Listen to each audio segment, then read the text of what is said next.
हरे कृष्णा।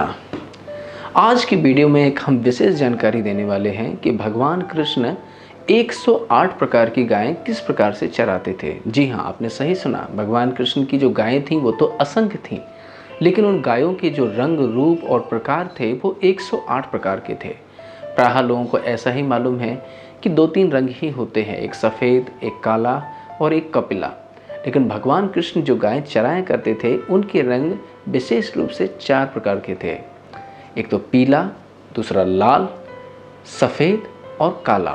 फिर इसमें भी कई सारे मिश्रण हो जाते हैं। श्री जीव गोस्वामी पाद ने अपनी टीका में विशेष रूप से इन 108 प्रकार के रंग और गायों के नामों का वर्णन किया है, तो उसी को हम विस्तार से आज जानते हैं। श्री कृष्ण प्रातःकाल 8:24 पर नंद भवन की पौर पर आकर अपना महेश सिंह बजाते हैं। सुबल, मधुमंगल, सुदाम, श्रीदाम, स्तो कृष्ण आदि सभी सखा इस श्रृंग को सुन करके हजारों गायों को साथ लेकर कृष्ण के साथ साथ आगे चलने लगते हैं। कृष्ण की असंख्य गायें भी उनके आगे पीछे अगल बगल कृष्ण को घेर कर चलने लगती हैं। कोई गाय लाल है, कोई पीली है, कोई श्यामा है और कोई श्वेत है।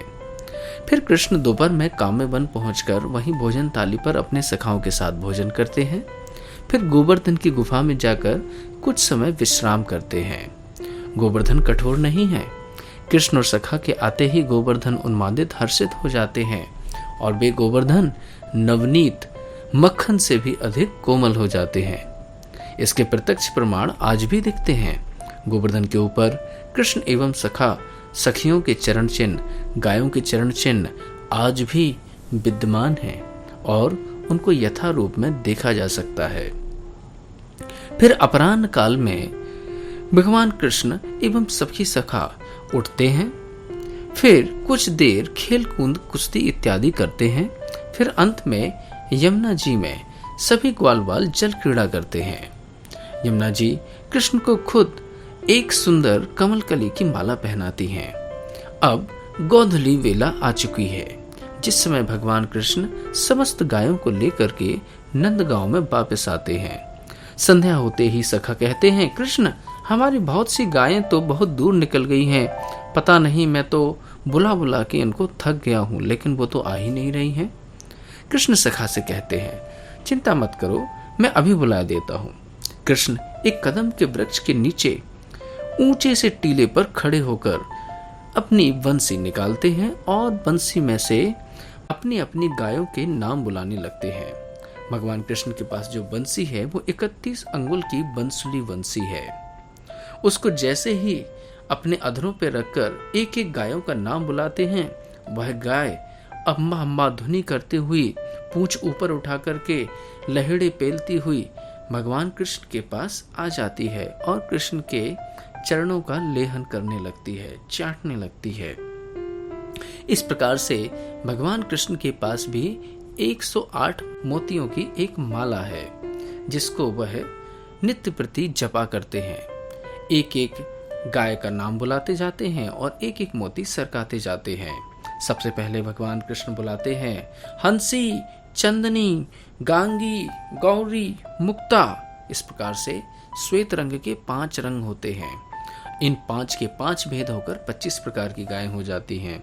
फिर भगवान रक्त वर्ण की गायों को बुलाते हैं, आरुणी, कौकुमी, सरस्वती, सेंदूरी, रक्ता। इस प्रकार से 5 के 5 भेद होकर 25 रंग हो जाते हैं। आगे के पीत वर्ण भी पीता, पिंगला, हरतालिका, हेमी, कपिला। इस प्रकार से 5 के 5 भेद होकर 25 अलग हो जाते हैं। फिर आते हैं श्यामा गाय, श्यामा, धूमला, यमुना, कृष्णा, असिता। इनके भी 5 के 5 भेद होकर 25 हो जाते हैं। इस प्रकार से 100 प्रकार की गायें अलग अलग हो जाती हैं। 8 प्रकार की विशेष गायें भी कृष्ण की हैं।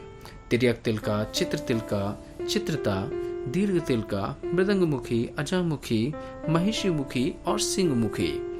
जब 108 मोती सरक जाते हैं तो कृष्ण समझ जाते हैं मेरी सारी असंख्य गायें जो 108 प्रकार की हैं अब मेरे पास आ चुकी हैं। फिर क्या है, इसके बाद सभी सखा और कृष्ण नंद भवन की ओर बंसी बजाते हुए और अपने अपने बिगलों को बजाते हुए नंद भवन आ जाते हैं। हरे कृष्णा।